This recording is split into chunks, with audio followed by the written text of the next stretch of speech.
Hello दोस्तों, welcome back to PW only IAS. दोस्तों, हर वीकेंड की तरह एक बार फिर से हम तीन इंपॉर्टेंट स्पीसीज को लेकर के आ गए हैं। यहां पर हम तीन स्पीसीज जिनकी बात करेंगे उनमें एक तो हनी बैजर है, ठीक है। दूसरा हम बात करने वाले हैं मैनेटीज के बारे में, जिसको सी काऊ भी बोलते हैं। और एक हम बात करने वाले हैं बटरफ्लाइज के बारे में। तो ये तीन स्पीसीज है और इनके बारे में आपको पता है कि हम कैसे भी करके तीन स्पीसीज इसलिए कवर करते हैं कि धीरे धीरे फिर बाद में जब एग्जाम तक पहुंचे तो सारी स्पीसीज जो मेजरली न्यूज में थी, जिनके बेसिक्स हमें पता होना चाहिए, वो सारी कवर हो जाएंगी। ठीक है।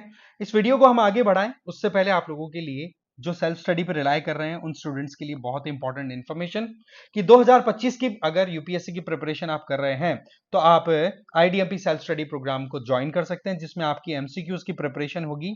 4,500 से ज्यादा जीएस के क्वेश्चन, 700 से ज्यादा एमसीक्यूज आपके सी सेट के होंगे। मेन्स आंसर राइटिंग होगी 450 से ज्यादा क्वेश्चन की, प्लस 30 से ज्यादा ऐसे राइटिंग की प्रैक्टिस भी करवाई जाएगी। इसके अलावा इसका फेज फर्स्ट है वो ऑलरेडी चल रहा है, सेकंड फेज आपका नवंबर से जनवरी, थर्ड फेज फरवरी से मार्च और फोर्थ फेज मार्च से मई तक चलेगा। फिफ्थ फेज आपका एक्सक्लूसिवली मेंस ओरिएंटेड होगा, क्योंकि ये बाद में होगा किसके, प्रीलिम्स के बाद में। ठीक है, तो आप ज्वाइन कर सकते हैं इस पे। इसमें सिंपल सा मैं बताऊं, जो लोग अपनी पढ़ाई कर रहे हैं ना, उन लोगों को ज्वाइन कर लेना चाहिए। इससे बेनिफिट क्या हो जाता है कि आपको टेस्ट सीरीज में हेल्प मिल जाएगी, प्लस आपकी एक जो रेक्टिफिकेशन होता है ना एरर्स का, वो भी हो पाएगा यहाँ पे। ठीक है, चलिए स्टार्ट करते हैं डिस्कशन को बिना कोई देरी करते हुए। हनी बैजर, अभी रिसेंटली पहली बार देखा गया है कि हनी बैजर जो है वो तराई रीजन में भी देखने को मिला। उत्तराखंड का जो ईस्टर्न तराई फॉरेस्ट डिवीजन है वहां पर, अगर हम पर्टिकुलरली बात करें तो इस रीजन की हम यहां पर बात कर रहे हैं, इसकी जिसको मैं येलो से थोड़ा सा हाईलाइट करने की कोशिश कर रहा हूं। हनी बैजर की बात करें तो दिखने में ये छोटा सा जानवर है, पर है बड़ा खतरनाक। इसको दुनिया में सबसे खतरनाक और सबसे निडर जानवर भी बोला जाता है। खतरनाक से ज्यादा तो निडर बोला जाता है, डरता नहीं है। कोबरा से भी लड़ भिड़ता है, तो शेर को भी ये आंखें दिखा करके उसको पीछे तक धकेल देता है। इसको रैटल भी बोल देता है। ठीक है, अब देखो ये किस फैमिली से बिलोंग करता है। ये बेसिकली वीजल फैमिली, या फिर हम ओवरऑल एक बड़ी फैमिली की बात करें तो मेस्टेलिडाई फैमिली से बिलोंग करता है, जिससे ऑटर, फेरेट्स ये बिलोंग करते हैं, जिनकी साइज इस तरीके की होती है, जो ओमनीवोरस होते हैं। दैट मींस इनको खाने पीने में फ्रूट्स मिल जाए तो भी सर्वाइव कर जाएंगे, छोटे बड़े एनिमल्स, इंसेक्ट्स, इनको भी खाकर ये भी सर्वाइव कर जाते हैं, और बड़े एनिमल से भी ये दो दो हाथ कर लेते हैं।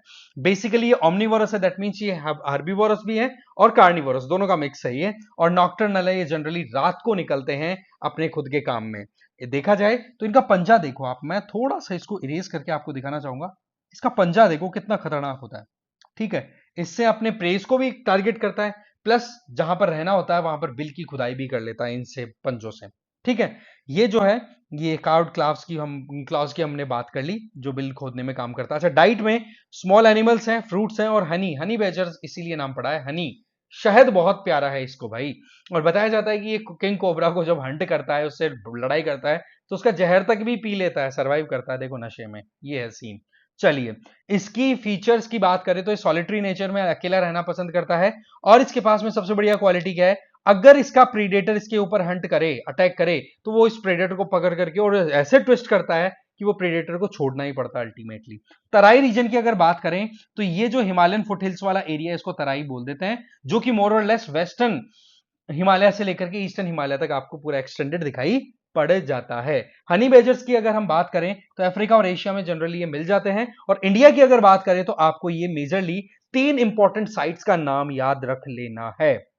पहला है बनेरघट्टा नेशनल पार्क, जो कि कर्नाटका में है, वहां पर एक चिल्का लेगून जो कि उड़ीसा में है, और तडोवा अंधेरी टाइगर सेंचुरी, टाइगर रिजर्व है आपका महाराष्ट्र में। इन तीनों लोकेशंस पे हनी बेजर्स की आपको प्रेजेंस देखने को मिल जाएगी। अब तराई रीजन में भी इसको देखा गया, तो ये अपने आप में क्या शो करता है कि तराई रीजन का जो इकोसिस्टम है वो कहीं ना कहीं स्टेबिलिटी की तरफ बढ़ रहा है। वहां पर गवर्नमेंट अपनी तरफ से जो अप्रोच डेवलप कर रही है कंजर्वेशन के लिए, क्योंकि जब कोई पर्टिकुलर इकोसिस्टम स्टेबल होता है तो वहां पर अलग अलग बायोडाइवर्सिटी देखने को मिल जाती है, जो पहले थी वो एक बार फिर से देखने को मिल जाती है।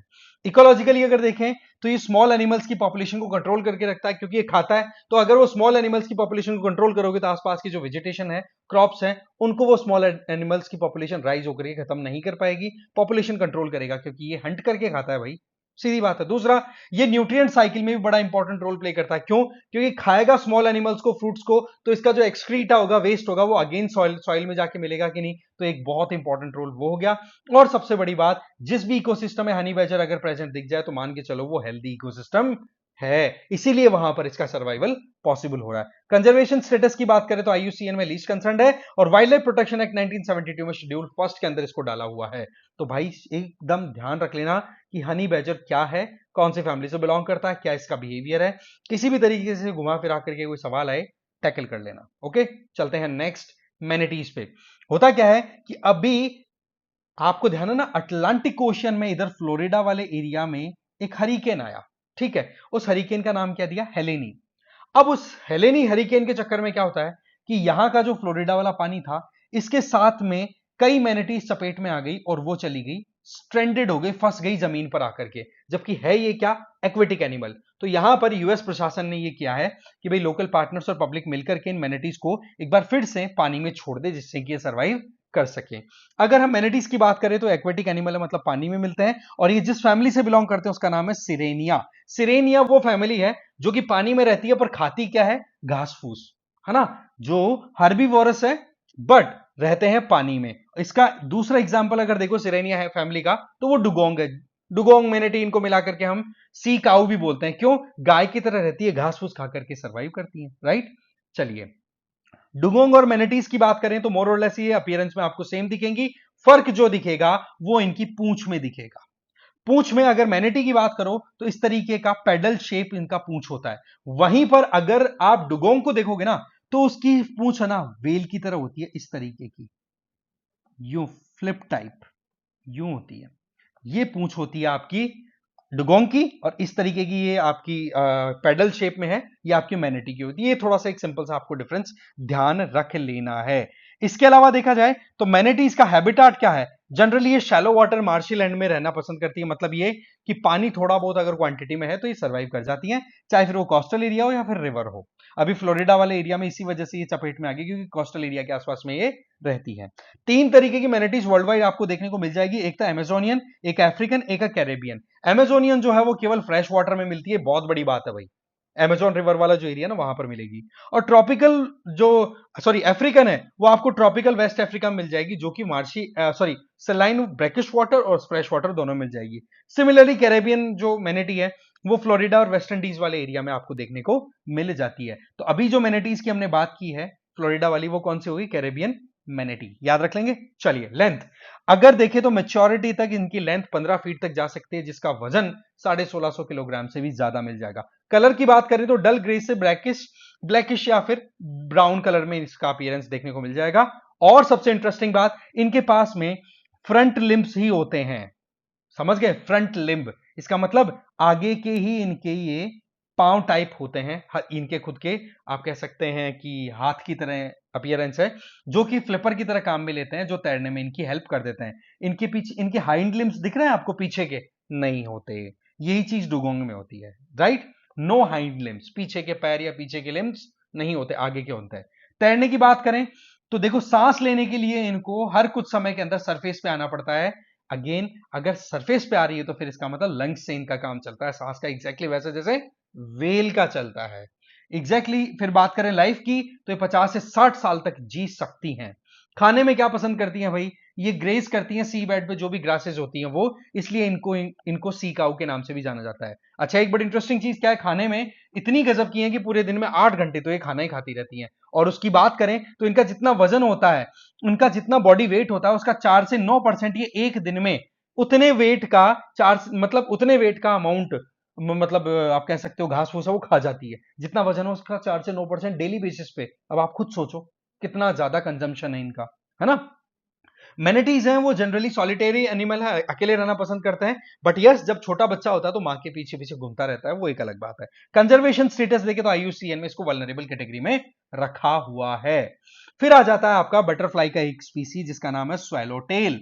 स्वेलोटेल इसलिए बोला गया है कि उसकी पूंछ को यूं लगता है जैसे कि ये लंबी मतलब इसके पंख ऐसे हैं जैसे कि पीछे की तरफ पूंछ निकली हुई है। ये बटरफ्लाई क्यों न्यूज में आई है, इसके पीछे सिंपल सा ये है कि जिस पर्टिकुलर रीजन में ये स्पीसी सर्वाइव करती हैं, वहां पर जिस तरीके की वेजिटेशन चाहिए होती है उस वेजिटेशन को लगातार काटा जा रहा है, और उस पेड़ पौधों की कमी आने की वजह से इनकी पॉपुलेशन को भी खतरा बन रहा है। पर्टिकुलरली देखें तो ब्रह्मपुत्रा रिवर है ना, उसके नॉर्दर्न बैंक की तरफ जो भी वेजिटेशन मिलती है, उनमें से कुछ प्लांट्स ऐसे हैं जो कि मेडिसिनल पर्पजेस के लिए काटे जा रहे हैं, और उसकी वजह से इन बटरफ्लाइज की पॉपुलेशन क्राइसिस में आ रही है। ये है मेन मुद्दा। अगर फैमिली की बात करें तो ये फैमिली का नाम है जिससे ये बिलोंग करती है, जिसका नाम है पेपिलियोनिडाई। पेपिलियोनिडाई। अपीयरेंस की बात करें तो इनका पंख जो है पूंछ की तरह अपीयरेंस दिखाता है, पीछे की तरफ एक्सटेंडेड होता है, इसीलिए इसको क्या बोल दिया, स्वेलो टेल। इसके अलावा डिस्ट्रीब्यूशन की बात करें तो वर्ल्ड वाइड आराम से मिल जाती है, छोड़ करके आर्कटिक रीजन, नॉर्दर्न पोल को। इसके अलावा इंडिया में हम बात करें तो अभी तक दुनिया में स्वेलो टेल बटरफ्लाइज की 573 स्पीसीज का पता पड़ा है, उनमें से 77 इंडिया में मिल जाती है। तो ये अपने आप में बड़ा इंपॉर्टेंट फैक्ट है, ध्यान रख लेना इसके बारे में। अगर हम स्वेलो टेल की बात करें तो इनके अंदर एक बड़ी क्वालिटी होती है, क्या, कि अपने कलर को थोड़ा सा चेंज करने की क्षमता है इनके पास में। तो ये क्या करती हैं कि जब भी इनके ऊपर किसी शिकारी का अगर नजर आ जाए, किसी भी प्रेडेटर की अगर नजर पड़ जाए, तो ये क्या करेंगी, ऐसा कलर बना लेंगी जैसे कि उस प्रेडेटर को यूं लगे कि यार इस मैं तितली को खाऊंगा ना तो मुझे बहुत कड़वा स्वाद आएगा, बैड टेस्ट देने वाली जो तितलियां होती है ना, वैसा कलर खुद का बना लेती हैं। ये बड़ी गजब की इनके पास क्वालिटी है, जिससे कि इनका सर्वाइवल पॉसिबल हो सकता है। खतरा क्या है भाई इनको, जिसकी वजह से आज हम डिस्कस कर रहे हैं, सबसे इंपॉर्टेंट चीज है कि जंगल वाले जो प्रोटेक्टेड एरिया है वहां पर जानवर पाले जा रहे हैं, इसकी वजह से पेड़ पौधे काटे जा रहे हैं, जिसके चलते प्रॉब्लम। मेडिसिनल पर्पज की वजह बताई थी मैंने आपको, एक इलीगल ट्री फेलिंग भी एक बहुत बड़ा कारण है। खेती के अंदर पेस्टिसाइड, इंसेक्टिसाइड ये यूज कर रहे हो ना, इसकी वजह से ये जो काम की जो हमारी स्पीसीज हैं, बटरफ्लाई, बीज, ये सर्वाइव नहीं कर पा रही है। इसके अलावा एग्रीकल्चर और टी कल्टीवेशन एक बहुत बड़ा कारण है, जिसकी वजह से ये स्वेलो टेल बटरफ्लाइज की पॉपुलेशन डिक्लाइन कर रही है। इकोलॉजिकली देखें तो ये बहुत इंपॉर्टेंट इंडिकेटर है एनवायरमेंट की, जहां पर प्रेजेंट है इसका मतलब हेल्दी एनवायरमेंट वहां पर है। पिछला सवाल आपने जवाब दिया, देखो, ब्लू फिन माशीर आपको कावेरी रिवर में मिल जाएगी, इरावदी डॉल्फिन चंबल में मिलेगी। क्या, इरावदी डॉल्फिन आपको थोड़ा आगे निकलना पड़ेगा, आपको मतलब ब्रह्मपुत्रा की तरफ थोड़ा सा आपको देखना पड़ सकता है, गंगा वाले एरिया में मिल जाएगा, बट चंबल में नहीं है ना। रस्टी स्पॉटेड कैट आपको ईस्टर्न घाट्स में मिल जाएगी। तो फर्स्ट एंड थ्री, ये आपका स्टेटमेंट बिल्कुल राइट है। और अब आपको आंसर देना है कि घड़ियाल को अगर आप नेचुरल हैबिटेट में देखना चाहो तो बताओ इन चारों में से कहां जाना पसंद करेंगे आप। ठीक है जी, अब आप घूम करके इसका आंसर दो। तब तक मिलते हैं फिर नेक्स्ट हफ्ते इस क्वेश्चन के आंसर के साथ और नई 3 स्पीसीज के साथ में। तब तक के लिए बहुत बहुत धन्यवाद, बने रहिए पीडब्ल्यू ओनली आईएएस के साथ में।